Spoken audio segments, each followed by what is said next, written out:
Star Wars en direct vous est présenté en collaboration avec siteclan.net, mintinbox.net, StarWarsHolonet.com, PlanetStarWars.com, StarWarsUniverse.com, Star Wars Geeks Québec, ainsi que Génération Star Wars et Science-Fiction.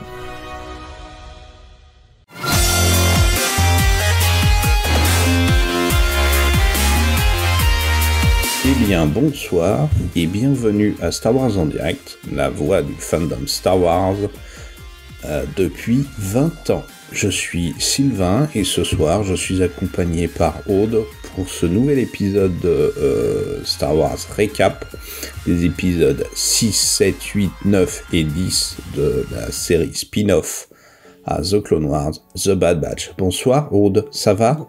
Bonsoir Sylvain, ça va et toi ? J'ai connu mieux, hein. Si j'annonce directement à nos auditeurs que si vous espériez entendre Sushi, eh bien Sushi n'est plus, donc on l'entendra plus. C'est pour ça que cet épisode a du retard. Voilà, moi je lui fais un gros bisou. Vous aussi, vous avez intérêt. Et puis voilà. Paix à son âme de chat, et on peut avoir éventuellement Pimousse qui prend le relais, qui est mon vieux chat à moi également, qui gueule bien fort comme le faisait Sushi. Donc écoute, si jamais Pimousse nous le fait aujourd'hui, c'est un signe qu'il nous envoie. C'est un petit Pimousse ou un gros Pimousse ? C'est une petite Pimousse, c'est une vieille Pimousse, elle est très belle mais elle est très conne. Et elle gueule fort aussi, elle est bien casse-pied. Bien, un petit WhatsApp Star Wars, toi ou pas ? Quelque chose de plus dans l'activité ? Oui, j'ai enfin fini La Lumière des Jedi. Après 2 mois ou 3 mois difficiles, j'arrivais pas à le lire. Ah, ça honnêtement, pique. Hein, je vous l'avais déjà dit, j'ai pas accroché, ça m'a fait chier de bout en bout, mais ça y est, je l'ai fini.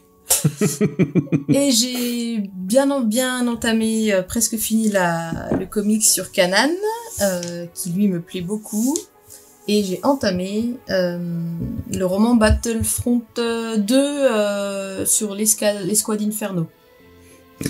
Donc ça, c'est plus facile parce que je connais déjà les personnages. Donc c'est plus facile à se mettre dedans et à avoir de l'intérêt pour eux. D'accord. Et toi ?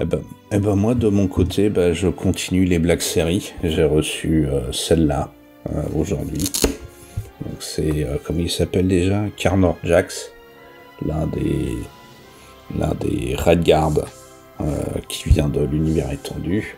Et là, je ne sais pas, je suis bien emmerdé parce que le boîtier est sympa. J'ai pas forcément envie de l'ouvrir, mais j'ai envie de faire me muse avec la figurine.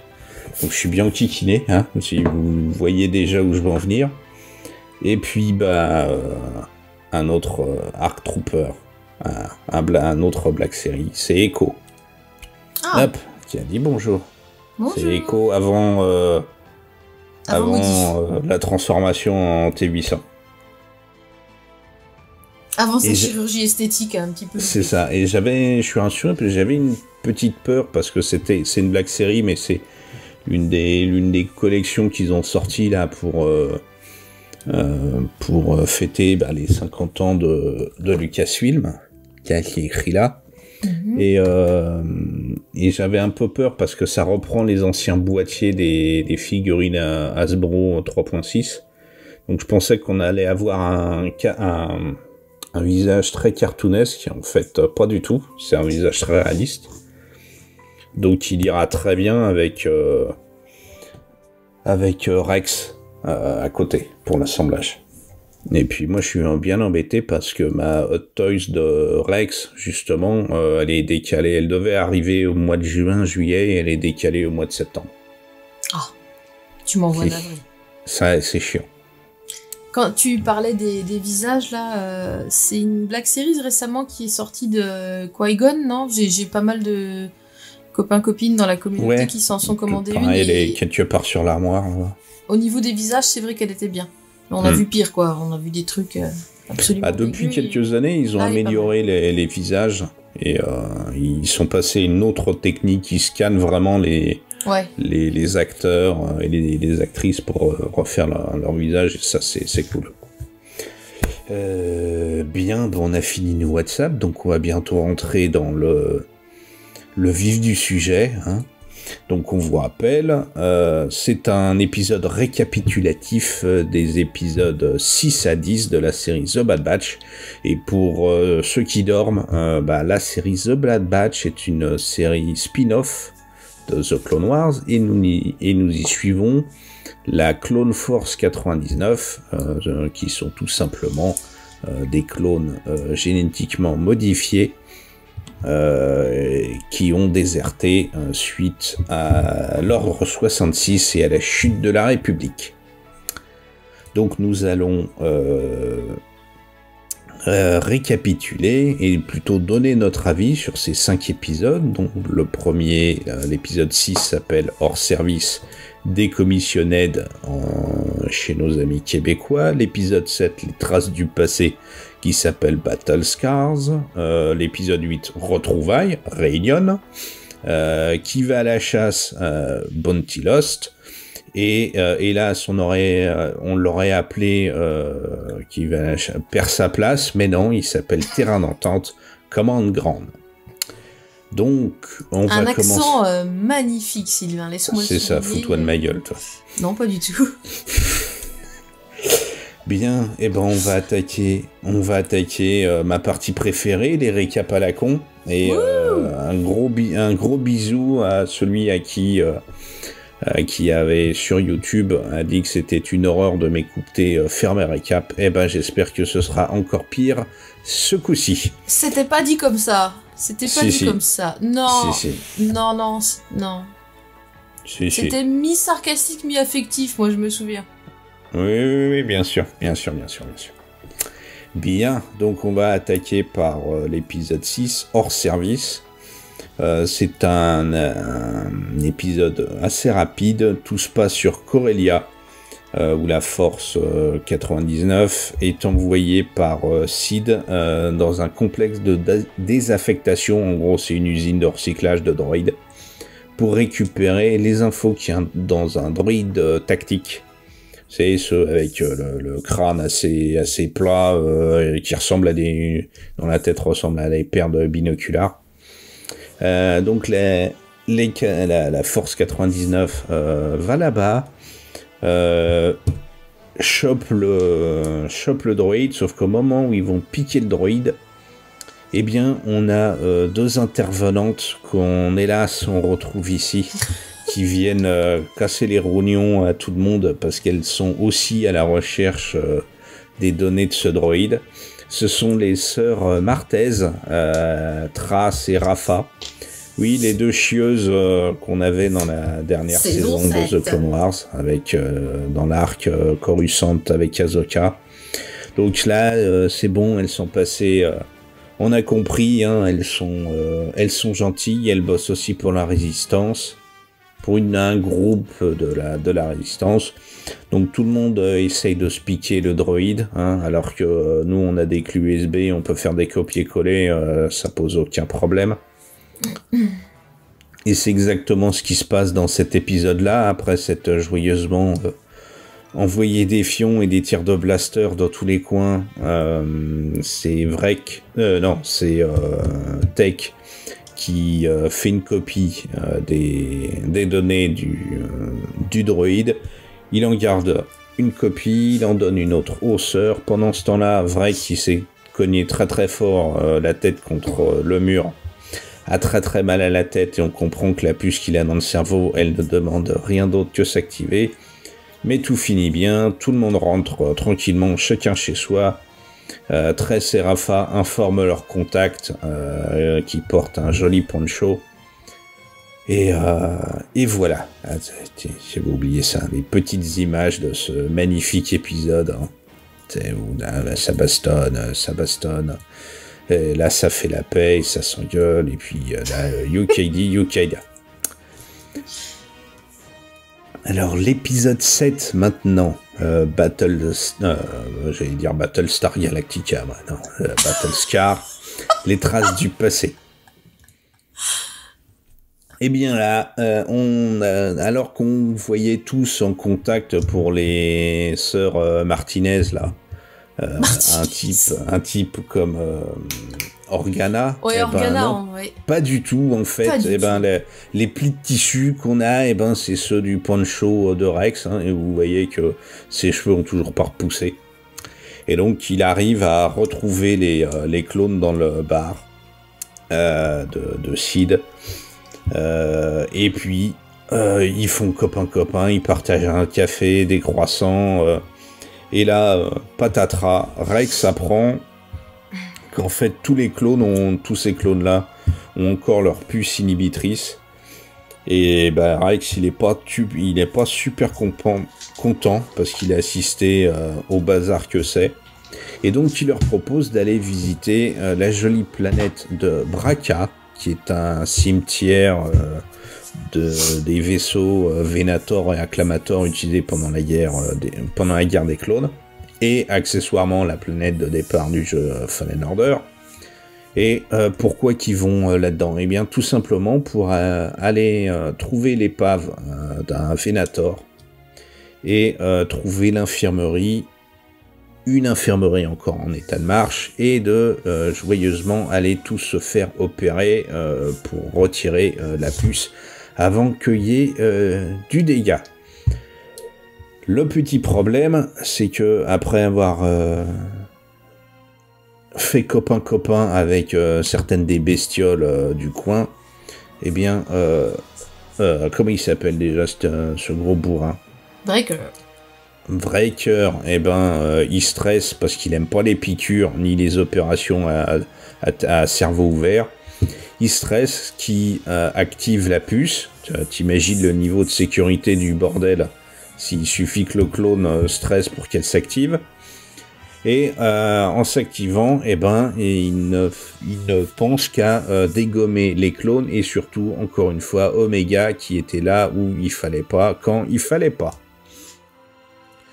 Donc tout le monde essaye de neutraliser Wrecker, et Wrecker essaye de tuer tout le monde. Bien entendu, c'est à deux doigts de réussir, mais Rex met un coup de taser paralysant à Wrecker, qui finit par faire un gros dodo, qui passe dans la charcuteuse et se fait retirer tranquillement la puce. Puis tous les autres clones y passent parce qu'il n'y a pas de raison que ce soit gros bourrin. Donc tout est bien qui finit bien, chacun rentre chez soi, mais patatras, les clones sont captés par la guilde des ferrailleurs qui balance à l'Empire. Et on embraye juste à ce moment-là par l'épisode 8, Retrouvailles ou Réunion, où la guilde de ferrailleurs ayant bien balancé, l'Empire envoie Crosshair et tout plein de clones qui eux ont encore leur puce s'occuper des déserteurs et de flinguer tout le monde. En même temps, on a Lamassu qui demande à à Nalassi d'envoyer des chasseurs de primes récupérer Omega, et surtout de récupérer le matériel génétique et se débarrasser de la fillette par la même occasion. La Bad Batch tente de se faufiler à l'extérieur sans trop dégommer de clones, mais plutôt en passant par les bouches d'aération comme le ferait un certain John McClane. Sauf que ça se passe pas super bien. Ils doivent un peu tâter du poing et du blaster paralysant. Et surtout, il y a un gros pataquès, c'est que après son arrivée, Crosshair, apprenant que les clones sont planqués quelque part dans les tuyères des réacteurs, demande tout simplement à ce qu'on allume le barbecue et qu'on aille chercher les saucisses. Ah oui, tu mets des bonhommes humains dans un réacteur d'avion et t'allumes, c'est pas la peine d'appeler les urgences, faut sortir les merguez et puis c'est tout. Sauf que, coup de bol, la Clone Force 99 a tout plein d'explosifs avec eux et s'en servent pour faire péter la tuyère extérieure du réacteur pile au moment où il s'allume, ce qui fait que eux tombent et la tuyère va gentiment, roussir les sourcils de Crosshair. Alors qu'ils sont à peu près libérés, le groupe de clones est séparé en deux. Hunter et Omega d'un côté, les 3 autres loustiques de l'autre. Tout le monde se donne rendez-vous au vaisseau, sauf que patatras. Quand Hunter et Omega arrivent au vaisseau, ils sont accueillis par Topo et notre Clint Eastwood intergalactique. Et oui. Cad Bane, qui encore une fois met une dérouillée à notre Rambo de service et se barre tranquillement avec Omega sous le bras. Eh bien, comme avant, l'épisode 9 embraye directement dans la seconde après cet épisode 8. Et alors là, c'est une poursuite à 3. La Bad Batch tente de poursuivre Cad Bane, tout en étant poursuivi par Crosshair qui est en train d'essayer de se faire bander de tous les côtés. Et non, c'est pas un truc dégueulasse. Pas encore. Ouais, pas encore.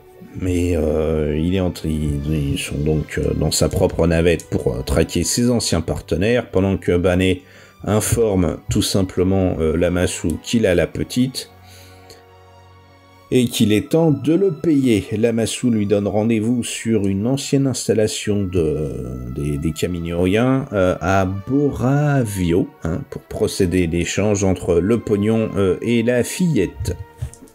De son côté, Lamassu envoie Tonui pour faire l'échange avec en bonus l'ordre de neutraliser la fillette une fois qu'on aura le matériel génétique, parce que bon, c'est une mouche à nourrir, alors que sur un échantillon de sang ou d'ADN, ça fait déjà des Kellogg's en moins à payer.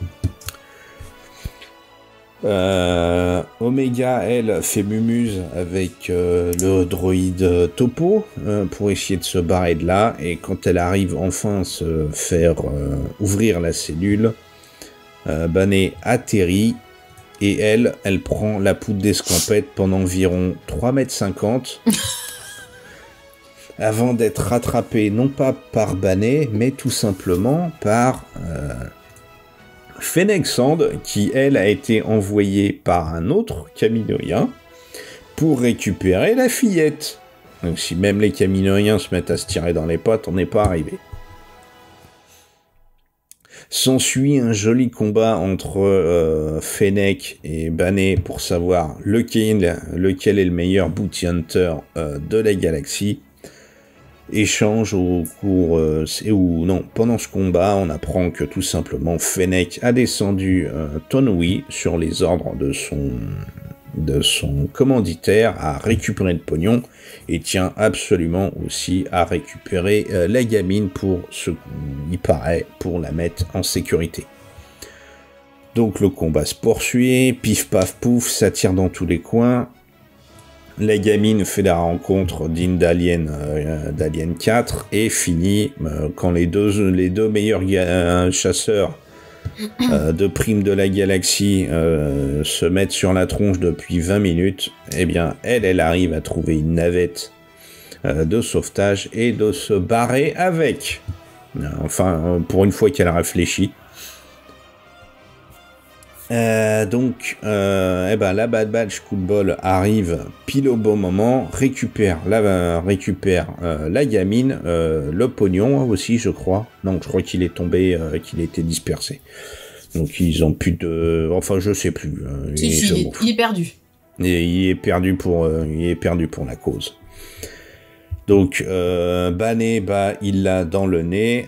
Fennec, elle contacte son commanditaire, qui n'est autre que Nalacé, qui, elle, tient absolument à ce que la gamine soit en sécurité, et tant qu'à faire, elle se dit, finalement, les 4 blaireaux là, des forces spéciales, ça a l'air des bons gros babysitters, et au moins, elle a l'air d'être en sécurité, donc elle dit à Fennec, t'inquiète mamie, on va te payer, mais tu fous la paix à la gamine pour le moment.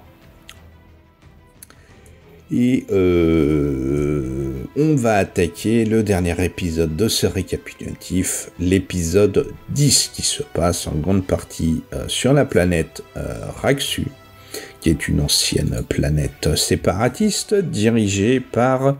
Comment qui s'appelle déjà par Singh. Singh, Papy là. Papy à chapeau.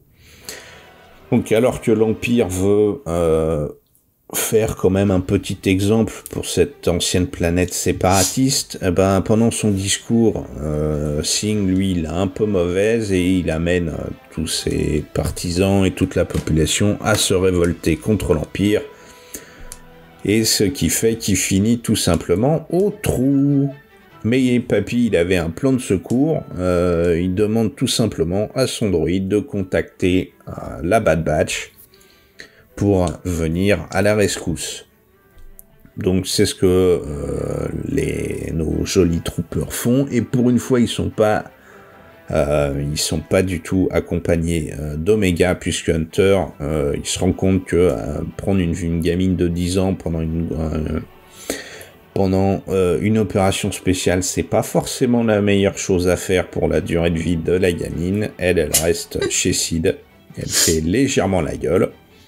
Et pendant que nos amis vont tranquillement libérer le sénateur sans trop de casse, même si, ça se passe pas aussi bien que prévu, hein. Ils arrivent quand même à s'en sortir et à exfiltrer Papy sans trop de problèmes.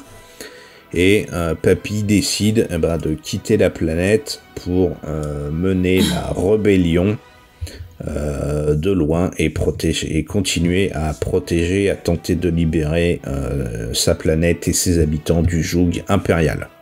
À leur retour à la cantina de Sid, Hunter a le plaisir de découvrir que la petite, en plus d'avoir allègrement triché à tous les jeux d'argent qu'elle avait sous la main, a utilisé ses talents de tacticienne qui viennent du fond de son chapeau pour récupérer assez d'argent pour rembourser toutes les dettes que les troopers avaient engendrées auprès de Sid. Et l'épisode se finit avec cette jolie image familiale de Hunter qui va faire mémuse aux échecs avec Omega. Voilà. Alors, qu'est-ce que t'en as pensé? De ton récap ou des épisodes? Des deux. Du nectar, un régal. Oh là là, que d'émotions. Ce que j'en ai pensé, alors c'est bien parce que tu viens de me les remémorer, parce que comme je te disais avant qu'on lance l'enregistrement, je ne me rappelais plus vraiment avant l'épisode 9, je me rappelais déjà plus ce qui s'était passé. Comme quoi ça marque, hein, dis donc. C'est un peu c'est vrai que c'est un peu le problème. Pourtant là on a eu 3 épisodes qui s'enchaînaient, donc un vrai arc scénaristique comme on pouvait le retrouver dans Clone Wars à l'époque de Clone Wars, mais à part ça il y a plus. En fait c'est visuellement, c'est quand on est devant l'épisode qu'on se dit ah tiens ça c'est joli, ça me rappelle telle chose, ça ouais, mais au niveau de l'histoire, il se passe pas grand-chose en fait. Il y a des choses qui avancent, mais ça transmet pas vraiment d'émotion en fait. C'est un peu ça le truc quoi. Autant dans le premier épisode, moi j'avais ressenti des émotions intéressantes. Là, ça nous pose dans des jolis tableaux, plus ou moins jolis, mais ça nous pose dans des trucs. Typiquement l'épisode 6 là. Dans l'usine de Corellia, moi l'épisode il est passé par une oreille, il est ressorti par l'autre. Hein. Tu vois, moi je l'avais bien aimé, en le regardant je m'étais dit j'ai bien aimé parce que j'aime bien les usines, j'aime bien quand on est dans des usines de droïdes comme ça. Puis évidemment ça me faisait penser à l'épisode, à l'attaque des clones, mais j'avais oublié que je l'avais bien aimé, tu vois, quand tu as remis le récap là, je me suis dit ah oui c'était celui-là, d'accord, ah oui j'avais bien aimé, mais au final... Il fallait que je me creuse pour me rappeler. Oui, ce dont on se rappelle finalement, c'est les 2 sœurs Caspier là.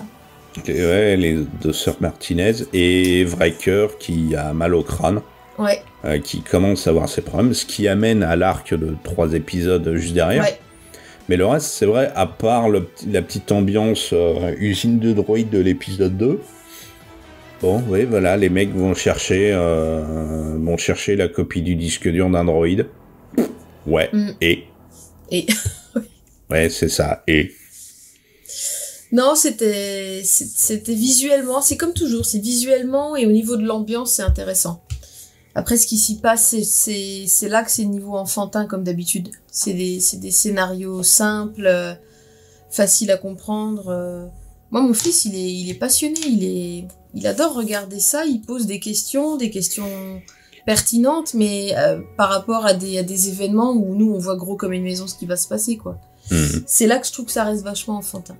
Et pourtant, visuellement, c'est en décalage. C'est ça, c'est les jeux de lumière un peu dans tous les sens, les animations, tout est... les ambiances, les différentes ambiances. Alors ça, c'est encore plus, je trouve encore plus flagrant, cette image-là. La fumée, l'ambiance sombre, machin, les droïdes dans tous les coins. Mais voilà. Bon. On s'inquiète pas assez pour eux, en fait, par rapport au contexte. C'est ça, quand même dans ces grave. On n'arrive pas à s'inquiéter pour eux parce qu'on sait que par une pirouette, ils vont s'en sortir à la fin, quoi. Mais bon. C'est ça. Si c'est pas eux qui s'en sortent, ça va être Omega, donc... C'est ça. Et dans l'épisode dans l'usine de droïdes, quand même, je dois reconnaître qu'en le regardant, par rapport à des choses qu'on avait déjà dites, notamment avec Loïc la dernière fois, j'ai eu un peu le doute que Wrecker il vrille vraiment et qu'il revienne pas. Il y a une tension, à un moment j'ai ressenti quand même cette tension, si je dois être honnête, cette émotion de la tension vague, et à la fois pour Omega qui était coincé sur le tapis roulant là, et pour Wrecker de son côté, et puis on voit vite comment ça va se solutionner, quoi. Ouais, c'est bon, ils vont arriver. Alors, c'est une tension sur 3 minutes, hein, attention. Ouais, c'est ça. L'épisode, il fait 25 minutes. 22 minutes, ouais. Ouais, pour Wrecker, c'est vrai, je me dis, c'était plus, c'est à partir de ce moment-là où il va partir en sucette. Voilà. Et l'épisode va se terminer, pardon, je me gratte le nez, va se terminer avec Wrecker qui est en train de péter une durite et on va embrayer juste derrière.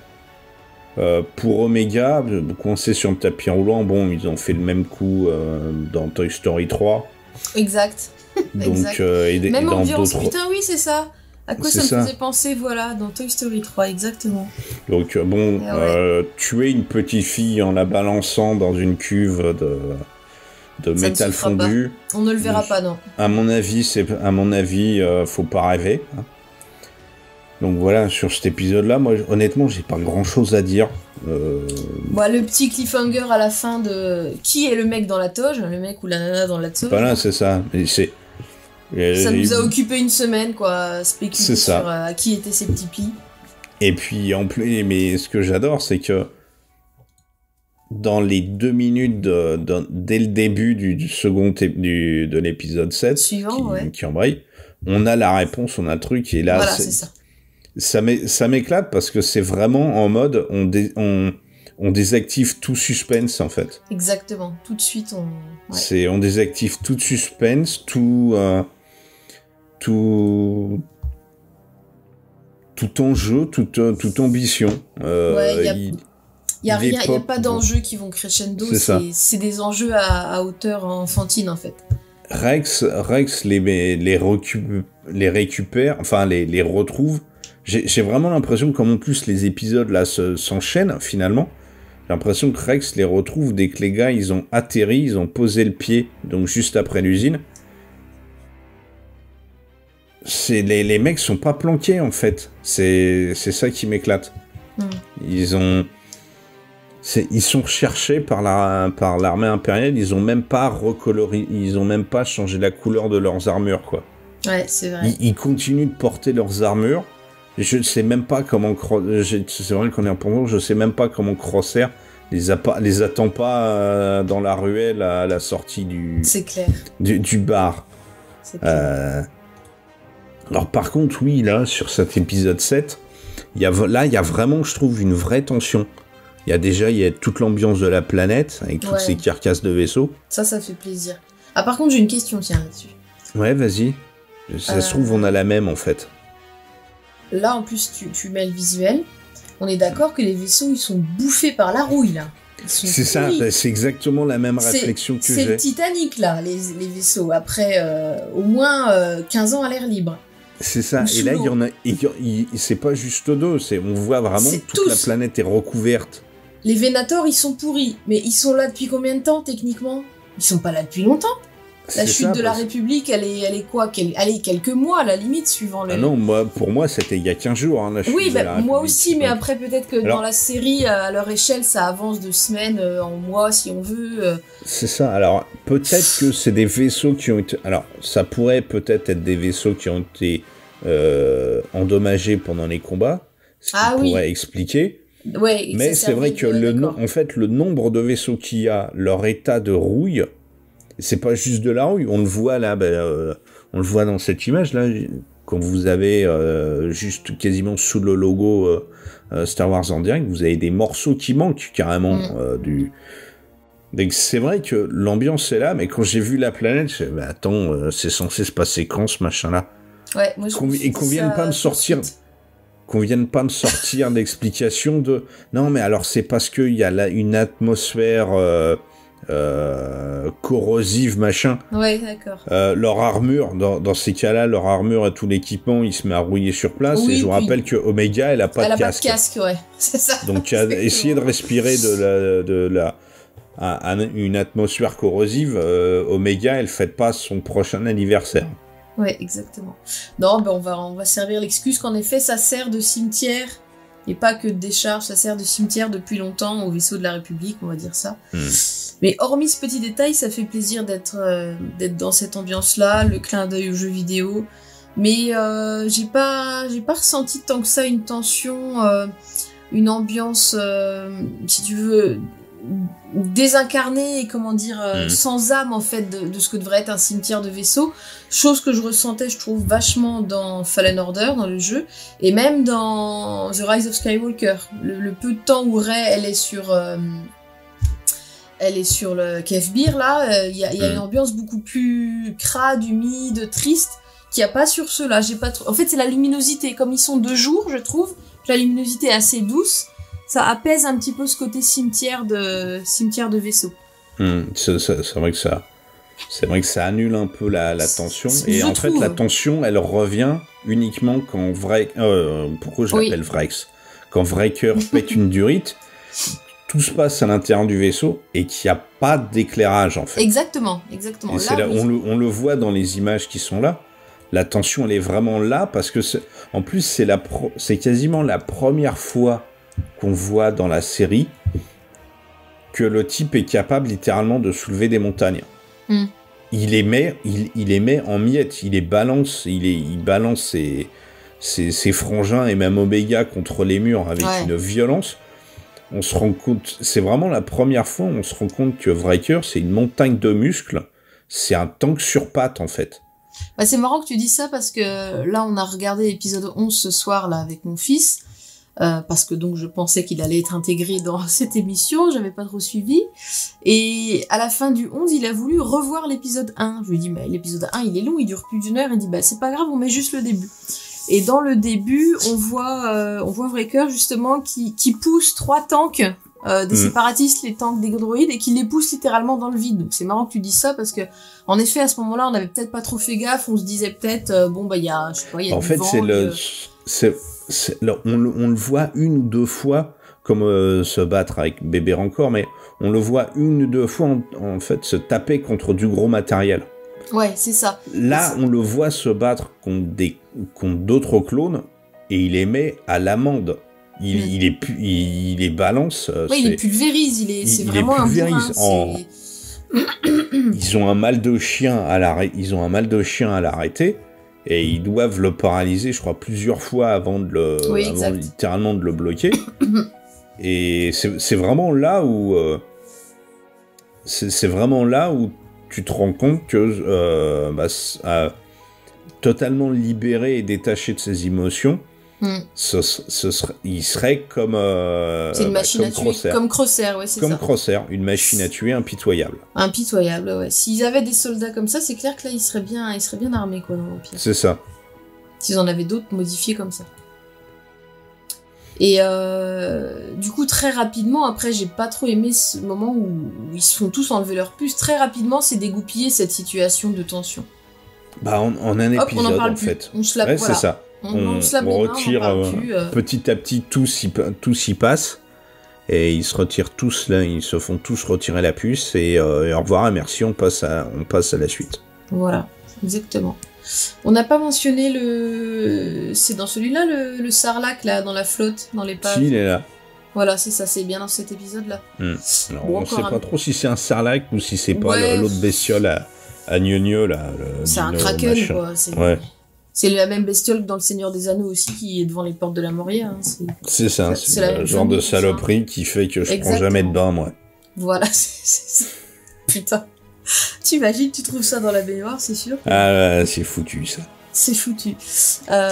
Petit clin d'œil, posons des créatures que tout le monde connaît, que tout le monde est content de revoir, comme d'habitude. Ah, je ne sais pas si on l'a déjà vu, cette bestiole. Non, J'arrive pas à voir si à me rappeler si on voit l'œil qui sort de la flotte, comme dans Un Nouvel Espoir.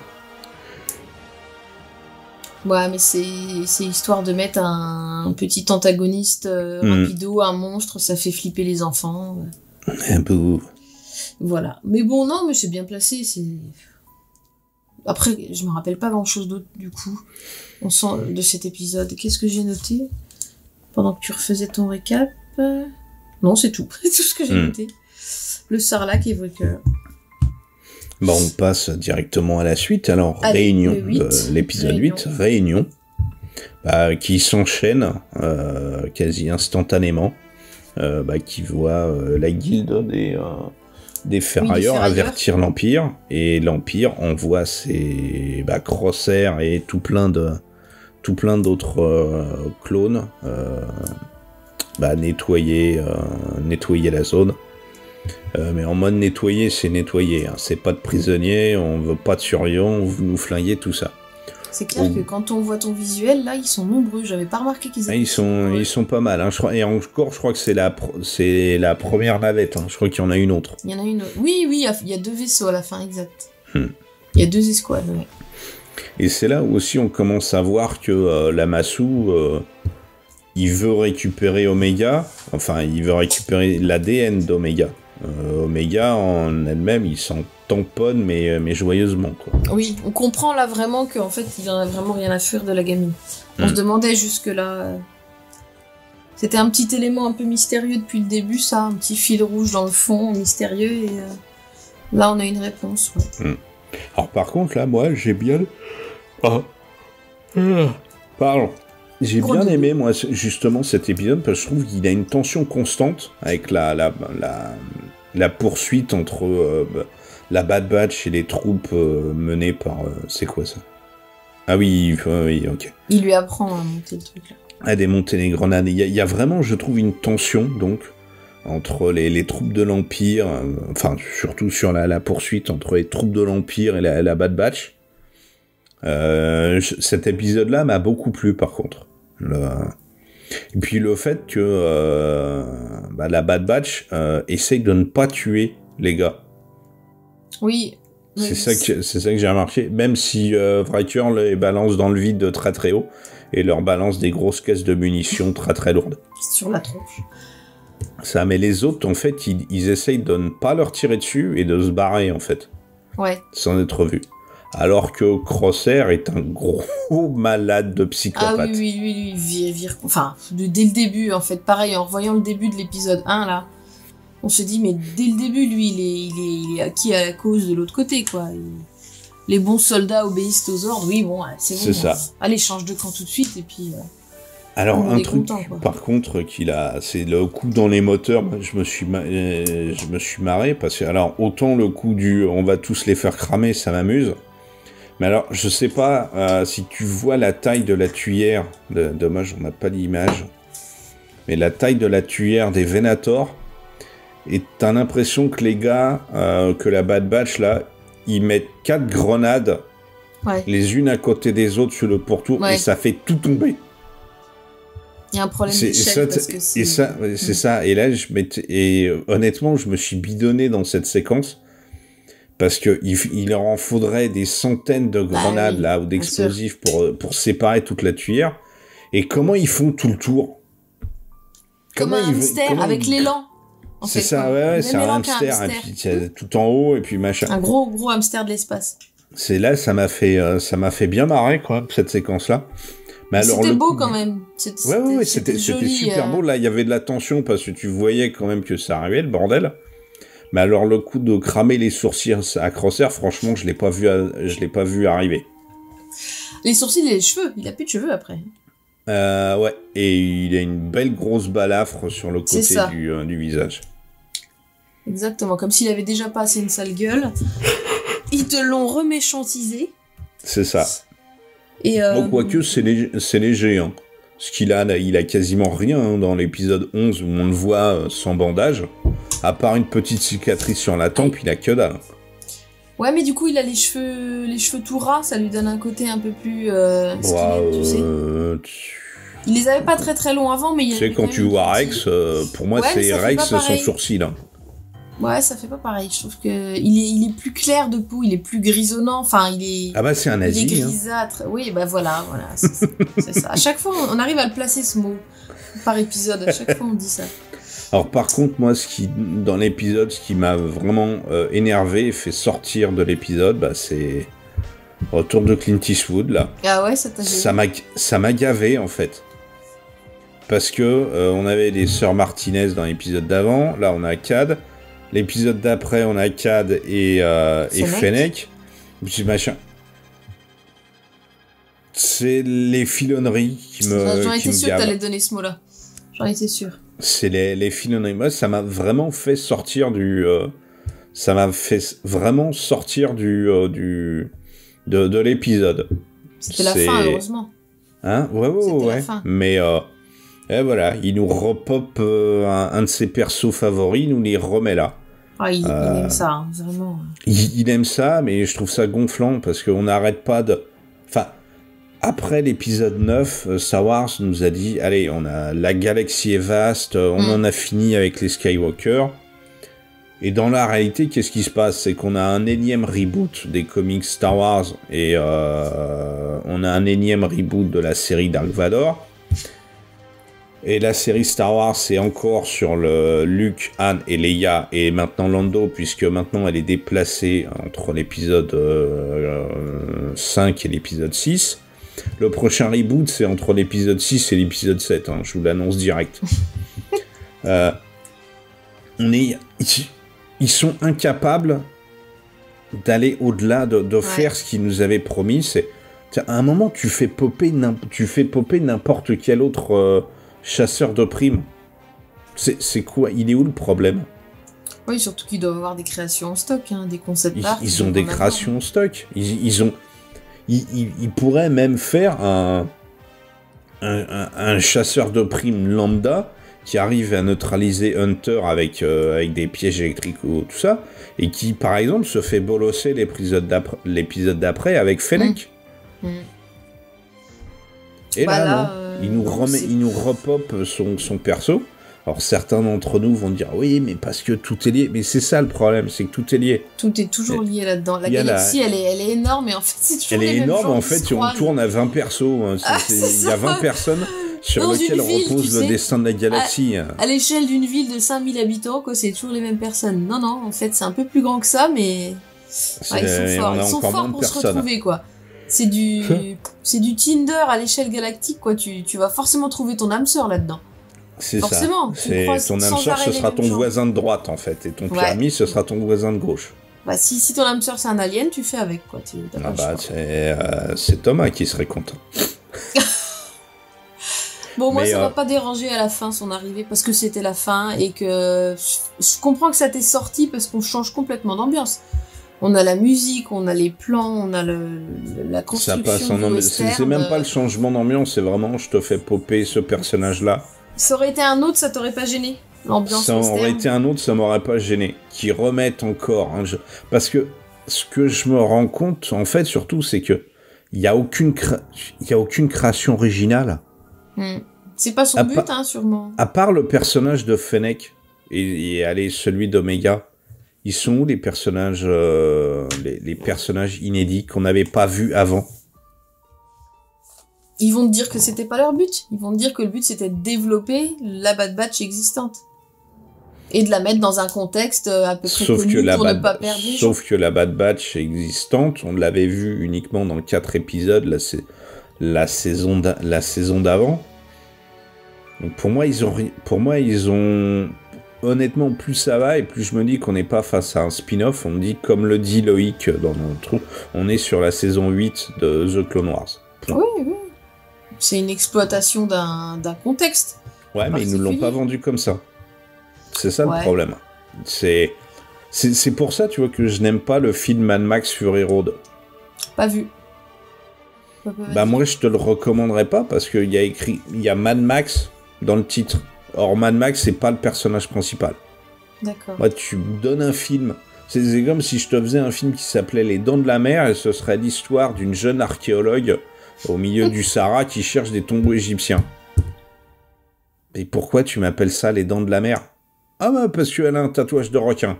Non, tu te fous de ma gueule, là, c'est pas possible.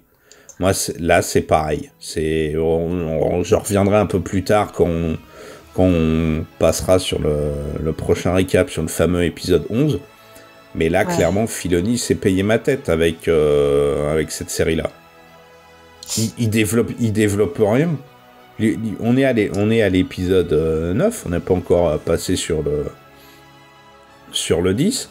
On en est où de l'histoire d'Omega? Pas grand-chose. C'est vrai que chaque membre de la Bad Batch juste là, reste plat. Voilà, c'est juste dans cet épisode 9 qu'on va détailler un peu là, qu'on apprend enfin le début du commande, qui est aussi, je trouve, une belle connerie comme explication. On passe dessus du coup. Ouais, on va basculer dessus. Donc, là aussi, il y a quand même une petite ambiance, il y a des trucs. Pour moi, la série là ne vaut que pour ses graphismes et son ambiance. Mais c'est ça, mais c'est tout le temps visuellement. C'est visuellement. Mais là, le combat, honnêtement, entre les deux clowns, c'est du grand n'importe quoi. Ah, ça m'a saoulé, moi, au bout d'un moment. Allez, une rencontre, ok, la deuxième, la troisième, ça m'a cassé les pieds. C'était concours de gadgets, moi, c'était les concours de gadgets. C'était concours de gadgets, et puis je veux pas dire, mais on n'arrête pas de nous dire qu'il faut arrêter les clichés racistes. Mais bon, l'asiatique qui fait des arts martiaux, le cow-boy qui utilise les flingues et machin, c'est du cliché à tous les étages. Pour un chasseur de primes, il a quand même un robot à la con. Hein, ouais, c'est vrai qu'il pourrait qui se fait bolosser par une gamine de 8 ans. Ouais. Après, bon, c'est vrai que j'ai quand même bien aimé le fait que Fennec, elle flingue, la Kaminoan, elle flingue directement et puis elle se barre avec les crédits. Bon, après, d'un côté, je comprends pas non plus pourquoi elle est pas directement dit à Omega, c'est machin qui m'envoie la Kaminoan. Ouais, c'est ce que je me suis dit tout de suite. Elle veut te protéger. Sur Pantora, là, pourquoi elle lui a pas dit ça directement? Ou même là, maintenant, au lieu de lui dire, allez, viens, on se casse. Écoute, tiens, tu veux la preuve, j'appelle machin. Ouais. Elle te veut en sécurité. Après que Omega dise, ah, oui, d'accord, mais moi, je préfère rester avec les clones.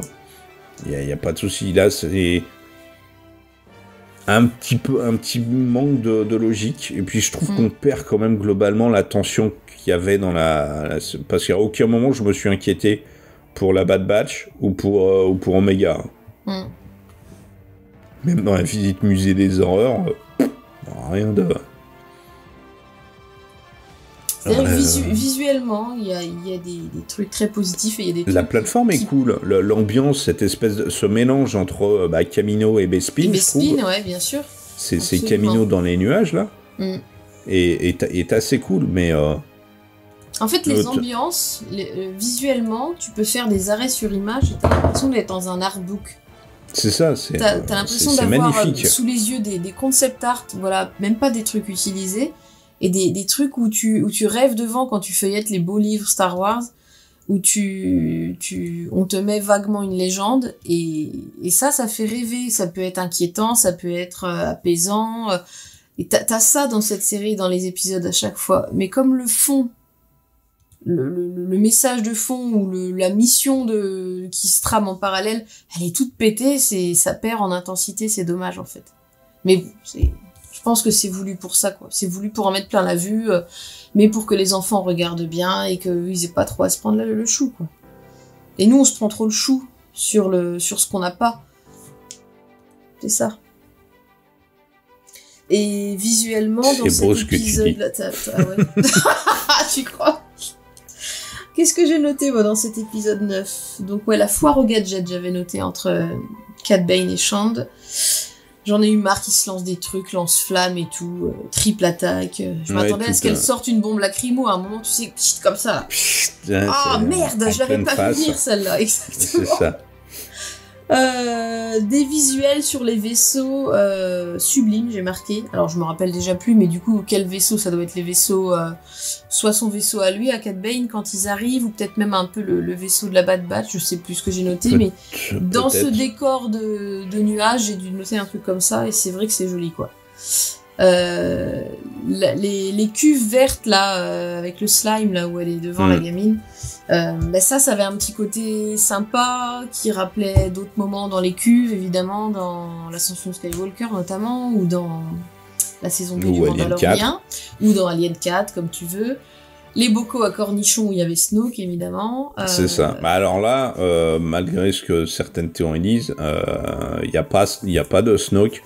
Par contre, la créature le bocal qu'ils explosent, c'est un Kaminoïen. C'est un Kaminoïen, ouais. Et on voit d'autres types de créatures dans d'autres bocaux, mais pas de Snoke. Et puis, moi, il y a un truc qui m'a étonné dans les commentaires de certains. Certains ont découvert que les Kaminoïens se clonaient entre eux, en fait. Oui. C'est ça depuis l'épisode 2, en fait. Qui se clonent entre eux? Ouais, ils se clonent. C'est leur moyen de... c'est leur moyen de reproduction, en fait. Ah non, mais je savais pas non plus, moi, tu vois. Ah si, je sais plus. Je sais plus dans quel bouquin... C'était peut-être dans les bouquins de Karen Traviss. Et ils font ça parce qu'ils sont pas assez nombreux Non, ils font ça parce que c'est leur mode de vie maintenant. L'adaptation maintenant. C'est pour ça que c'est des maîtres cloneurs. Comme ils se clonent eux-mêmes ils maîtrisent le clonage. Ils maîtrisent le truc, il y a personne qui sait faire ça aussi bien qu'eux. D'accord, ok. Et c'est là où on apprend, donc, et ça m'a fait... moi j'ai eu les neurones qui vrillaient quand même, où on apprend donc que Omega est un clone génétiquement pur de Jango. De première génération, c'est vrai. C'est ça, donc là, pour moi déjà, j'ai le cerveau qui vient de gripper. Bah ça peut pas être un clone, ça peut pas être un clone fille, elle a pas les mêmes puisque gènes. C'est une fille. Alors à moins qu'ils aient eu un autre matériel génétique dans les chromosomes dans Star Wars, mais c'est ça. Non mais même si c'est l'ADN de Jango, ils ont simplement modifié un chromosome pour le sexe, ouais. Pour le sexe, c'est plus le même ADN, les gars. Vous avez fait une manipulation génétique. Oui. Donc même s'ils ont rien d'incorporé d'autre, c'est une manipulation génétique, même si elle est basique par rapport à ce qu'ils ont fait aux autres clones. Donc, oui, c'est pas ce que tu dis, en fait. Ouais. Autant Boba Fett, oui, c'est le clone pur, c'est le même et non modifié, avec une croissance non modifiée. Mais du coup, je lisais des gens qui comparaient, du coup, Omega et Boba. À part le fait que ce soit deux enfants qui, au moment où ils nous sont présentés, ils ont l'air d'avoir à peu près le même âge, la même taille, mais enfin, il y a pas de lien, quoi. Non, ils sont quoi l'un pour l'autre? Non, c'est juste un clone de plus, quoi, Omega. Mais pourquoi c'est ça, surtout qu'en plus, Omega, on se rend compte, au fil du temps, que elle a les super pouvoirs des clones. Donc elle est très forte, tactiquement. Ouais, tactique, ouais. Elle est très bonne au tir. Tu vas voir que demain, elle va être très bonne au pilotage. Ça, on sait que... alors c'était peut-être dans l'univers Legend, mais on sait que les clones ont été modifiés pour être pour être meilleur au tir, meilleur au pilotage, machin, qu'il y ait même des clones pilotes parce qu'on les a spécialisés dans le pilotage. D'accord. Donc, il y a un moment, on me dit, ouais, mais elle est pas modifiée, c'est une clone pure. Ouais, mais elle a les mêmes capacités qu'un clone lambda. Donc, elle a subi le même traitement, quand même, un peu, non? Donc, moi, j'ai le cerveau qui a vrillé. J'ai vrillé quand ils nous ont dit, non, mais c'est une clone pure. Hein? Donc, ouais. Django était une fille, en fait. C'est ça. Qu'est-ce que vous essayez de nous dire hein? S'assumez pas. Dans le contexte actuel, ou non, voilà, c'est ni un garçon ni une fille. Là. C'est ça, c'est Django était non-binaire. C'est pour ça qu'il a demandé un petit boba. Là, ça devient dégueulasse. C'est ça. Mais il y a un truc que je me demande quand même avec Boba. Puisqu'il l'appelle, l'autre, si je dis pas de bêtises, hein, si j'ai pas rêvé, Oméga est appelé Oméga parce que c'est la dernière des clones. La dernière quoi? La dernière qui est née? Ouais, la dernière qui est née, machin, là, ou la dernière produite et machin. Donc Oméga, c'est la fin. Oui. Et ils disent que Boba est le premier. Et ils l'appellent Alpha. Si j'ai pas rêvé. Est-ce que ce Alpha-là, c'est une référence au Clone Trooper, à l'Arc Trooper Alpha dans l'Ancienne Légende, où ils ont voulu nous faire l'Alpha, l'Oméga, le début, la fin et de tout le bazar. Il y a peut-être un truc, mais à mon avis, on se monte la tête pour pas grand-chose. On aime bien faire des grosses théories, puis au final, la réponse, elle est toute simple. C'est ça. Elle est pas inexistante, mais elle est simple, généralement, leur réponse. Et l'autre question que je me pose est finalement, Boba, il va la voir, sa petite sœur, ou pas? Enfin, sa sœur jumelle. Est-ce qu'ils s'entendent bien? Est-ce qu'ils se crêpent le chignon? Est-ce qu'ils s'insultent à Noël? Ouais, grosse question. Ouais, sauf qu'après, s'ils nous ramènent Boba, tu vas gueuler encore. Ouais, effectivement. Ouais. Sauf que là, aux dernières nouvelles, il est pas en tôle, justement.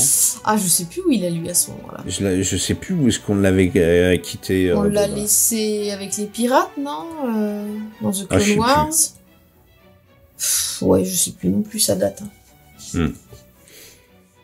Bon, on va attaquer quand même l'épisode 10. Hein. Allez.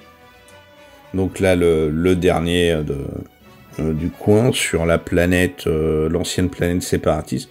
Radsus, non, c'est ça, moi je connaissais pas le nom de cette planète. Ouais, j'ai beaucoup aimé le début, où tu vois finalement, un peu comme le début de l'épisode 11, là, où tu vois l'Empire qui impose sa volonté à coup de blaster. Ouais. Face à la foule, c'est toujours le même principe un peu dictatorial qu'on voit là. On rassemble tout le monde, on fait venir les troupes armées derrière, et puis il y a le discours derrière. C'est un épisode où on voit c'est l'un des rares épisodes en fait où on voit la Bad Batch en mission et que ça se passe bien. Et ça, j'ai trouvé ça assez sympa. Par contre, j'ai pas trop compris leur réticence sur le fait que mais c'est un ancien monde séparatiste.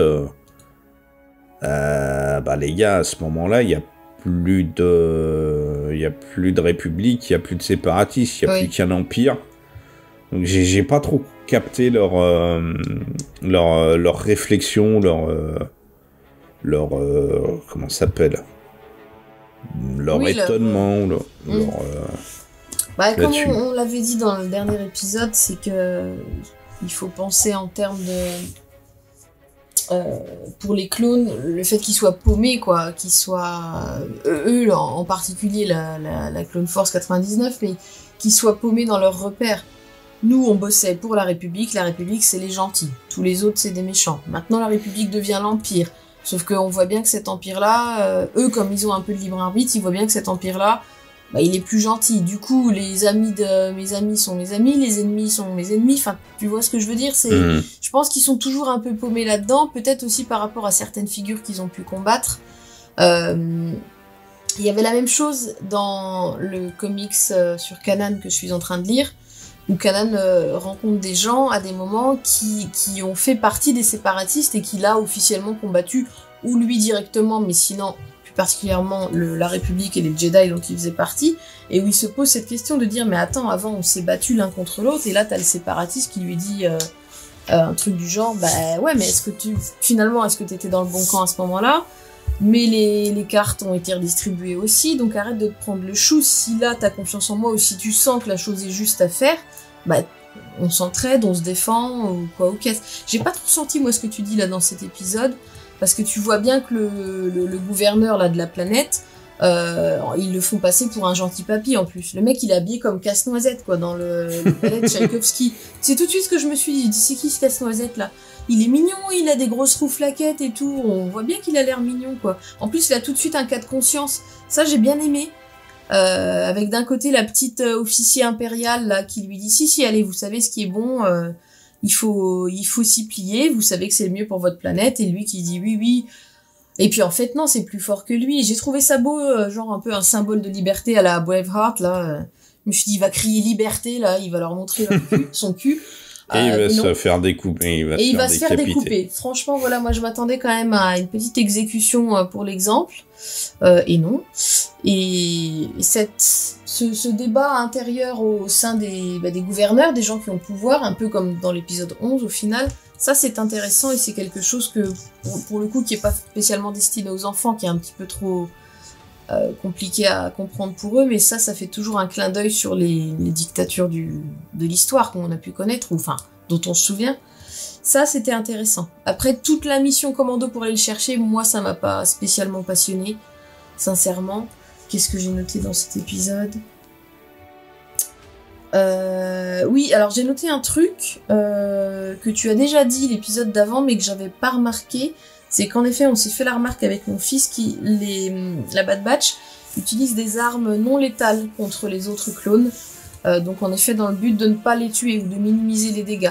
On voit bien que les pistolets sont sur le mode neutraliseur, là, leur rayon bleu, là, je sais pas comment on dit. Juste pour les immobiliser, les rayons immobilisants, mais pas dans le but de tuer froidement. Paralysant. En tout cas. Paralysant, merci. Et on l'a remarqué dans l'épisode 11 à un moment. Et ça, c'est vrai que c'est à souligner qu'au moins la Bad Batch, eux, ils essaient de ne pas tuer leurs anciens frères, même s'ils savent bien que dès que les autres vont les voir, ils vont vouloir les buter. Mais eux, ils font cet effort-là pour leur conscience, qui les ancre dans leurs valeurs. Et ça, c'est intéressant. Bon, après, tu vois, sur une image comme ça, bon, s'il y a des clones dans la TE, bon... Oui, ça brûle un peu. Ça Ceux qui sont à l'intérieur, à mon avis, ils ont légèrement mal au crâne. Ça peut piquer. Pour remettre en contexte la planète Raxus, moi je ne me souvenais pas de ce nom, mais après explication par des amis sur internet, on la voyait apparaître dans The Clone Wars, je ne sais plus dans quelle saison, mais dans un petit arc où il y avait Padmé qui était envoyée pour faire des négociations avec une leader séparatiste. Ah, c'est sur cette planète-là ? C'est sur cette planète-là, une leader séparatiste un petit peu véhémente, et donc comme Padmé privilégie toujours les négociations, bah c'est elle qui a été envoyée, et elle avait emmené Ahsoka avec elle, et la leader séparatiste, elle avait un fils, et Ahsoka et ce fils-là, ils s'étaient bien entendus, ça m'est bien revenu à l'esprit. Quand on m'en a parlé, on m'a dit, mais si, c'est la planète où Ahsoka, du coup, elle a remis aussi en question ses principes, justement comme ça, de cette ambivalence du bien, du mal, non, tout n'est pas tout noir, tout blanc. La leader séparatiste, elle avait ses arguments réels, et sa petite relation avec ce petit jeune homme, Ahsoka, ça avait été... ça remettait en question un petit peu, peut-être ça amorçait aussi ces questionnements sur l'ordre Jedi et la République en général. Et puis bon, il y a éventuellement, ils se sont roulés une pelle ou deux, quoi. Enfin, fallait bien qu'ils s'occupent un petit peu, les ados. Ça m'est bien revenu à l'esprit à ce moment-là que c'était cet endroit-là. Mais j'avais pas le nom en tête, Raxus, franchement, ça me disait rien. J'avais pas reconnu. Et dans le même épisode, puisque, comme tu le disais, ils ne se sont pas... remets ce visuel, bien, très bien. Ils ne se sont pas encombrés d'Oméga, comme tu le disais. C'est vrai que ça fait plaisir. Ils l'ont laissé à la maison, là. Ouais, laissez-la avec la mamie, là, parce que c'est vrai que ça saoule un peu de se la traîner. Alors, sur la gauche de l'écran, l'alien chelou avec une tête... une tête bizarre, là. La tête de marteau. Avec une tête de requin marteau. C'est pas un Itorien? Je ne sais plus comment s'appelle l'espèce, mais lui et son pote, qu'on voit depuis le début dans la taverne, ils sont là en pilier de bar dans la taverne à chaque fois qu'il y a des morceaux d'épisodes. C'est Dédé et GG. C'est, si tu veux, appelons-les comme ça. Ceux qui boivent un petit verre de vin rouge dès 9h30 le matin. Eh ben, il y a aussi quelqu'un sur un Discord qui a judicieusement fait remarquer qu'il y avait une grande chance pour que ce soit les mêmes que 2 aliens qui sont dans les mêmes cellules, attention, tenez-vous bien, que l'arc d'Ahsoka avec les sœurs Martinez-Pérez, là, dans la saison 7 de The Clone Wars, quand elles sont enfermées par le collectif du Soleil Noir, là. Là. Oui, ceux qui bossent avec Maul, là, en parallèle, là, le Soleil Noir. Oui, voilà, c'est ça. Ou Aube Écarlate, je sais plus, un des deux. Enfin, ceux qui ont des aliens qui ont une drôle de tête, une drôle de collerette, là. Elles sont enfermées, Ahsoka et les 2 sœurs, elles sont enfermées dans une cellule, et dans une autre cellule plus loin, on voit 2 mecs qui ont clairement la tête du mec à gauche et de l'autre à droite du bleu. Et on les voit, cette personne, elle a fait un plan, elle a fait une photo, et ils ont vraiment la même tête. Ils se font libérer d'ailleurs par les 2 sœurs Martinez quand elles s'échappent de cette prison. Si ça se trouve, c'est eux. Et voilà, donc c'est un petit clin d'œil qui n'est pas autant faire popper un personnage comme Cad Bane, mais faut l'avoir remarqué. C'est vrai qu'ils sont assez récurrents là en pilier de bar, donc je trouvais ça intéressant et mignon qu'il l'ait remarqué. Bah moi, ce que je remarque là sur l'image, c'est que le blondinet derrière le bleu, c'est clairement un modèle d'un Mandalorien, ça. Ouais, exactement. La forme du visage. C'est Prévise là, ouais. C'est exactement ce que je me disais à l'instant aussi. Absolument. Et je remarque un truc marrant, c'est là, tu sais, on voit Papy Gâteau là. Ouais, oui, avec son derrière, monocle là. Et la forme du, normalement il a non, il a ce chapeau là. Mais là, comment la capture est faite, quand la coupure est faite, on dirait typiquement les casques des impériaux, des officiers. Ouais, des impériaux. Oui, sur Hoth. Tu sais, absolument. C'est l'amiral Wirth, je crois qu'il y en a un comme ça. Avec je viens de tilter ça comme ça. Buckethead là, ouais. Ouais.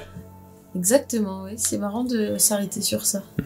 Alors la fin de l'épisode est assez marrant, où c'est vrai que t'apprends qu'en fait la gamine, elle a utilisé ses dons pour piquer de l'argent et arnaquer les gars pour tout rembourser. Bah ouais, c'est pas con, moi j'aime bien cet aspect qu'il lui donne. Ouais, c'est assez marrant, et puis c'est vrai que là ça termine, c'est une petite note mignonne avec Tonton Hunter qui va apprendre, qui veut vérifier que sa nièce est effectivement une stratège.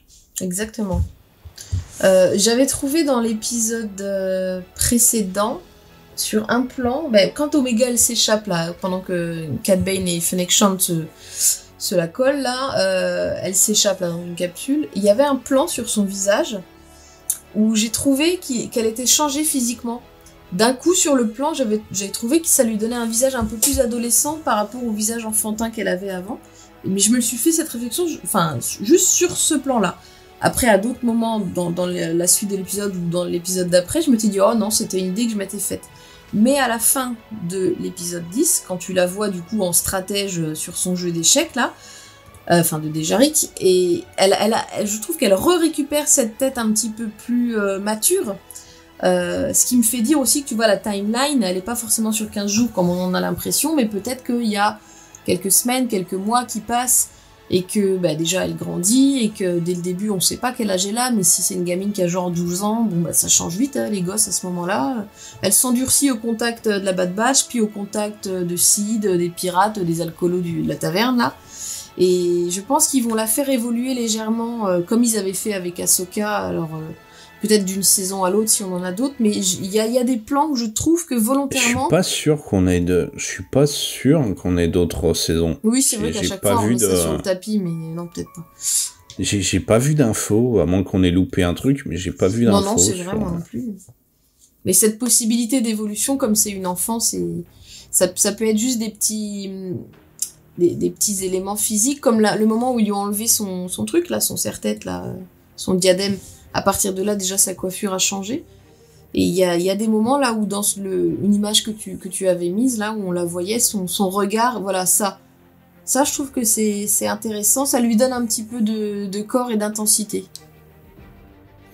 Oh, pour moi, c'est surtout un regard du... Je t'ai niqué. Je t'ai niqué. Ouais, bah elle a de l'argent Un en peu poche, ça, la petite, comme ça. Ouais, mais c'est vrai c'est vrai qu'on pourrait dire qu'elle a gagné un peu en maturité, mais...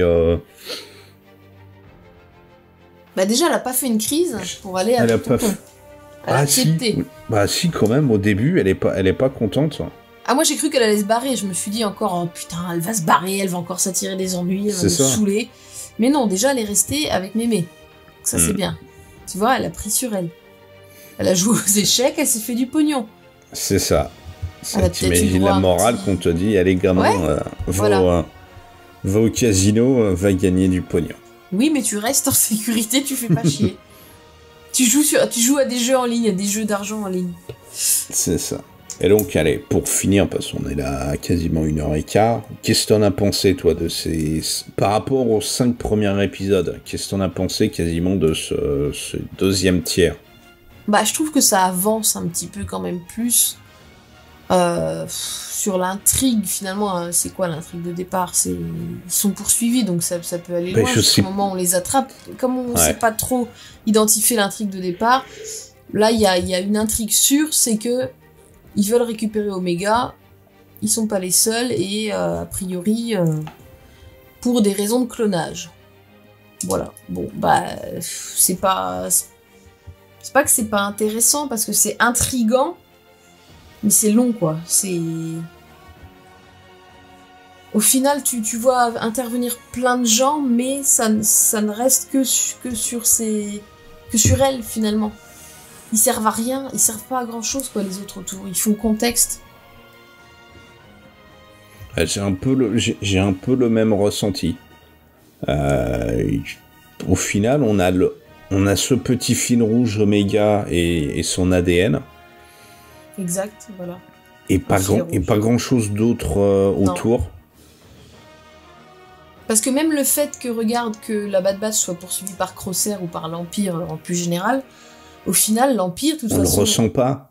Bah, on le ressent pas, mais l'Empire, on sait qu'ils poursuivent tout le monde. De toute façon, tous ceux qui vont parler différemment de leur discours, ils vont les poursuivre. L'équipe de rebelles, des séparatistes, Saw Gerrera. De toute façon, faut qu'ils poursuivent des gens. Faut qu'ils soient les méchants. Faut qu'ils leur trouvent des choses à leur reprocher. Donc, que ce soit la Bad Batch ou autre chose qu'ils poursuivent, ça, c'est même pas choquant, j'ai envie de te dire. Mais même là, on pensait qu'il y aurait une tension avec Crosshair. Et la tension, elle est là quand il est dans l'épisode. Mais le reste, on sent pas là. Ils sont, comme je disais, ils sont à visage découvert, ils sont en armure. N'importe qui. Faut pas me faire croire que tous les gens là dans cette cantina, ils sont loyaux à Sid, machin. Les mecs, ils sont. Même l'épisode avec Rex, ils sont en armure. Rex est en armure. S'ils sont poursuivis, ils sont grillés en 2 minutes. Exact. Donc il n'y a pas la tension qu'on aurait pu penser. Avec Crosshair te fout les pétoches dès qu'il apparaît, parce qu'on sait qu'il est. C'est pas le mec il est droit dans ses bottes, il est fixé sur son objectif. Le reste du temps, t'as l'impression que les mecs, ils peuvent vivre comme ils veulent, quoi. Exact, ils s'achètent du popcorn, là, tranquille. C'est ça, ils se baladent en armure absolument tout le temps. En plus, c'est même pas, ils rentrent par la porte de derrière chez Sid. Ils passent par la porte principale, donc celle qui donne directement... Coucou, c'est nous, on est revenus. C'est ça, c'est limite le vaisseau, il le garde dans la rue. Exactement. En warning, là, ça clignote. Bon, tu me le gares, hein, on arrive. C'est ça. C'est nous, la Bad Batch. C'est ça que je trouve un peu chiant dans cette série. C'est pas qu'on nous mettait monts et merveilles, mais c'est qu'on nous donnait un groupe de forces spéciales un peu anormal, poursuivi par l'Empire, juste après l'Ordre 66. Et y a pas, et tu t'attendais à ce qu'il y ait de la tension, qu'il y ait un truc. Et là, les gars, depuis qu'ils ont un QG chez Sid, là, il y a plus cette tension de la poursuite. Ils l'ont eu à l'épisode 3. Donc, oui, en fait, avant, oui, je trouve qu'il y avait quand même cette cavale, voilà, cette idée qu'ils étaient en cavale, ils changeaient à chaque fois. Là, le fait qu'à chaque fin de mission, il y ait un point de ralliement, voilà, chez elle, avec ses informations et tout à elle, c'est trop répétitif et c'est trop gros, en effet, pour que ça soit pas grillé. Elle, c'est pareil, il y a un moment, dans toute bonne dictature, elle se fait choper, elle se fait torturer, même si elle bosse un peu pour tout le monde, et pour l'Empire, et pour des particuliers, pour des pros, j'en sais rien. Au minimum, il y a l'Empire, il y a un officier impérial qui déboule. Non, qui toque à la porte, et bonjour, c'est... Pas d'inquiétude, c'est la police française, madame, c'est français. Qui fouille partout. Exact. Et c'est vrai que moi, je trouve que c'est ce qui manque, en fait, dans cette série-là. Il y a... À vouloir être trop focalisé sur Omega et le côté un peu enfantin autour d'Omega, tu fais retomber le soufflet et à aucun moment j'ai des vrais moments de panique. Il y a peut-être que... non. Bon, c'est vite fait en fait, c'est vite retombé quand c'est un moment un peu stressant, c'est vrai que il dure pas longtemps quoi. Non. Et qu'est-ce que t'attends pour le dernier tiers de la saison? J'attends rien, mon pauvre. T'attends quelque chose ou rien du tout? Non, j'attends rien. Non, sincèrement, non. Ça vient comme ça vient et puis c'est tout. Si, visuellement, à chaque fois, j'ai des beaux visuels, mais ça reste pas gravé dans ma tête. Il faudrait que je fasse des imprimés écran quand il y en a un beau, que je me dise, oh, tiens, ça c'est joli. Je vais me faire un fond d'écran de téléphone de temps en temps. Mais c'est tout, quoi. Là, dans l'épisode 11, il y en avait un, il était canon. Je me suis dit, ça, c'est magnifique, quoi. Et ils le savent parce qu'ils posent... Ils te posent quelques secondes devant, quoi. Ils te font atterrir un vaisseau, tranquille. Ils savent sur quoi ils sont bons, les mecs. Donc, si jamais les scénaristes nous écoutent, désolé, les mecs, c'est pas vous qui avez réussi cette série, c'est l'équipe. C'est les graphistes. Voilà, c'est ça, tout le monde le sait, tout le monde peut le dire, quoi. Malgré tout l'amour qu'on a pour Star Wars. Pour Star Wars et pour les formats comme ça, non, tout n'est pas à la hauteur, mais bon, pas grave, ça occupe un peu. Oh, le gros de dos. Ouais. Oh là là. Ouais, je bosse, je fais des shifts de 12 heures, ça pique. Bah, je comprends bien, oui. Bon, et ben et sur toi, ces bonnes... tu attends quoi? Parce que tu m'as demandé ce que moi j'attendais, mais toi? Eh ben, plus grand chose, en fait. C'est bien ça le problème. Effectivement, la série est superbe, mais je trouve que le fond est pas là. Il y a pas de fond, il y a peu de fond. On est dans le petit bain, comme dirait le légionnaire romain dans Astérix et les Indiens. On est dans le petit bain, ça décolle. Quand ça a l'air de décoller, ça retombe. Et honnêtement, je me cache pas, je regarde parce qu'il y a écrit Star Wars. Mais je prends plus de plaisir à remater American Dad ou les Simpsons qu'à regarder The Bad Batch. Alors, ça changera peut-être quand il y aura l'intégralité de la série et qu'on aura finalement mis toutes les pièces petit à petit. Mais là, je préfère... Autant les épisodes de Loki, je les attends. Ouais, autant ceux de Bad Batch... Ah oui, c'est vrai, on est vendredi. C'est pas mal. Je dis, ouais, il y a un truc à regarder, quoi, pour ce week-end ou pour un truc pendant que tu manges. Mais j'espère que les autres contenus qu'on va avoir sur Star Wars seront de meilleure qualité, surtout les parties animées. Ils sont en train, a priori, là, depuis quelques semaines, de nous monter la sauce sur Star Wars. Non, sur Acolyte, la série Acolyte. Oui. Bah, moi, j'espère, parce que c'est le truc qui m'a mis le plus envie, donc j'espère que ça fera...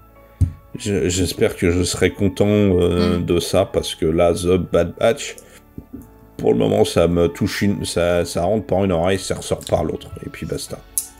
T'as failli dire une autre expression, non? C'est ça. Ah ouais, je l'ai senti. Je me suis rattrapé. Ouais, on va se la garder pour nous, celle-là. C'est ça. le contenu, en effet, on n'est jamais surpris, quoi. Il y a aucun moment où on se dit, ah waouh! Parfois, je vois passer des mots comme ça sur le Discord. Oh là là, quel épisode génial! Tu te dis, ah ouais, super, j'ai hâte. Bon, bah, une fois que t'es devant, tu fais, ouais. À quel Super. moment tu t'es dit, oh, trop cool, quoi! Trop Mais génial! tu sais, non. je lis les comics Star Wars via le magazine BD de Panini. Bisous Aurélien si tu passes par là. Et j'ai le même ressenti. Je continue à l'acheter parce qu'il y a écrit Star Wars dessus. Mais en une demi-heure, j'ai fini de lire les trucs et les trois quarts des comics m'indiffèrent totalement. La série principale Star Wars avec le trio principal, Luke, Han et Leia, c'est bidon et bateau. La série avec Vador, ce qui me dérange sur cette série-là, c'est que Vador se fait bolosser par tout le monde. Vador est un être surpuissant normalement, c'est le visage du mal, c'est tout le monde se pisse dessus. Et depuis les quelques années que je lis cette saga-là, Vador c'est oui, un gros chagrin. Et il se fait victimiser par Tarkin. Il se fait victimiser par Tarkin, il se fait victimiser par l'empereur, il se fait victimiser par tout le monde. Là, le dernier épisode, l'empereur, parce qu'il est pas content que Vador ait pas zigouillé l'une des anciennes servantes de Padmé qui lui ressemble comme de gouttes d'eau, lui casse ses prothèses de jambes, lui casse sa prothèse de bras, le refout sur Mustafar, et dit hey, il faut que tu apprennes réapprennes la peur, la colère, le côté obscur, et se casse et lui envoie un assassin Sith. C'est Vador, merde. C'est pas une pleureuse normalement. Je veux bien que ce soit le début, qu'il soit tout colère, qu'il soit pas content, Padmé, tout ça. Mais c'est Vador, bordel. C'est pas Gérard qui vient de... C'est pas moi qui viens de perdre Sushi, quoi. Il y avait une petite baisse de régime, faut pas lui en vouloir non plus. Oui, non, mais il y a que ça dans son comics, en fait. C'est la baisse de régime parce que... Mais rien. Pète des nuques, défonce des tronches, découpe des gamoriens à la hache. mais arrête de pleurer. Ouais. Bah, les contenus qui te donnent vraiment des émotions autres que juste occuper ton temps, tourner des pages ou regarder bêtement un écran. Enfin, voilà, ce genre de contenu surprenant, c'est rare quand même. Où on est à la fois surpris, ébloui, on cogite. Loki, moi, ça me le fait un petit peu, ouais, quand même. C'est pas non plus un truc de dingue, mais un peu quand même. On va faire une petite... Enfin, une digression, là, d'univers, là. J'ai aimé la série WandaVision. Oui, moi aussi. J'ai aussi aimé la série Falcon et Winter Soldier. Oui, un petit peu moins. Loki les met à l'amende tous les deux. Ouais, parce que quasiment dès le premier épisode. C'est un ovni, ouais. Voilà, et moi, c'est ça que je... Moi, honnêtement, c'est pas que ça que je demande, mais c'est des trucs qui me fassent voyager, qui me fassent... qui m'en mettent plein les yeux, plein les oreilles. À la fois par le son, l'image, et par l'histoire, parce que ça raconte. Ouais. C'est un peu creux au niveau des histoires. Ouais, là, The Bad Batch, c'est ultra méga creux, de mon point de vue. Hein. C'est que dans d'autres, on a Loïc qui a l'air de porter ça au nu, qui trouve tout merveilleux, tout ça. J'ai hâte d'aller lire là tous les commentaires de la section spoiler du Discord de Star Wars en direct. Moi, perso, je regarde parce qu'il y a écrit Star Wars et puis parce que j'ai du temps libre. Oui, quand on a du temps libre. Et je trouve ça dommage. Et franchement, ça me peine. Je trouve ça dommage parce que The Clone Wars, je regardais et j'adorais. Même s'il y avait des défauts, je regardais, j'adorais cette série. Et là... J'ai l'impression que j'avais plus d'émotions aussi avec The Clone Wars et Rebels. C'est peut-être la diffusion qui fait ça. Plus d'attachement aux personnages, ou parce que c'est des personnages qui faisaient partie d'un univers qu'on avait déjà exploité sur plusieurs films, notamment avec les 6 films, je sais pas, peut-être, enfin avec le fil rouge finalement quand même d'Anakin, qu'on avait sur de nombreux arcs aussi. Ouais, en tout cas, on n'ira pas dans les sommets avec The Bad Batch, quoi, c'est évident. Bon, bah sur ces bonnes paroles, très on va vous motivante laisser là. pour regarder la suite de la série. Ouais. Non, mais si, ça fait plaisir. Ça fait plaisir de se retrouver. On fera quand même le troisième récap. Bah, bien sûr, absolument. Qui servira aussi de récap final à la série. Absolument. Eh bien, mesdames et messieurs, merci de nous avoir suivis. C'était Aude et Sylvain pour Star Wars en direct. C'est quoi déjà la phrase et que la force soit avec vous. Bisous, bisous, bisous. Bye bye à tous. Salut.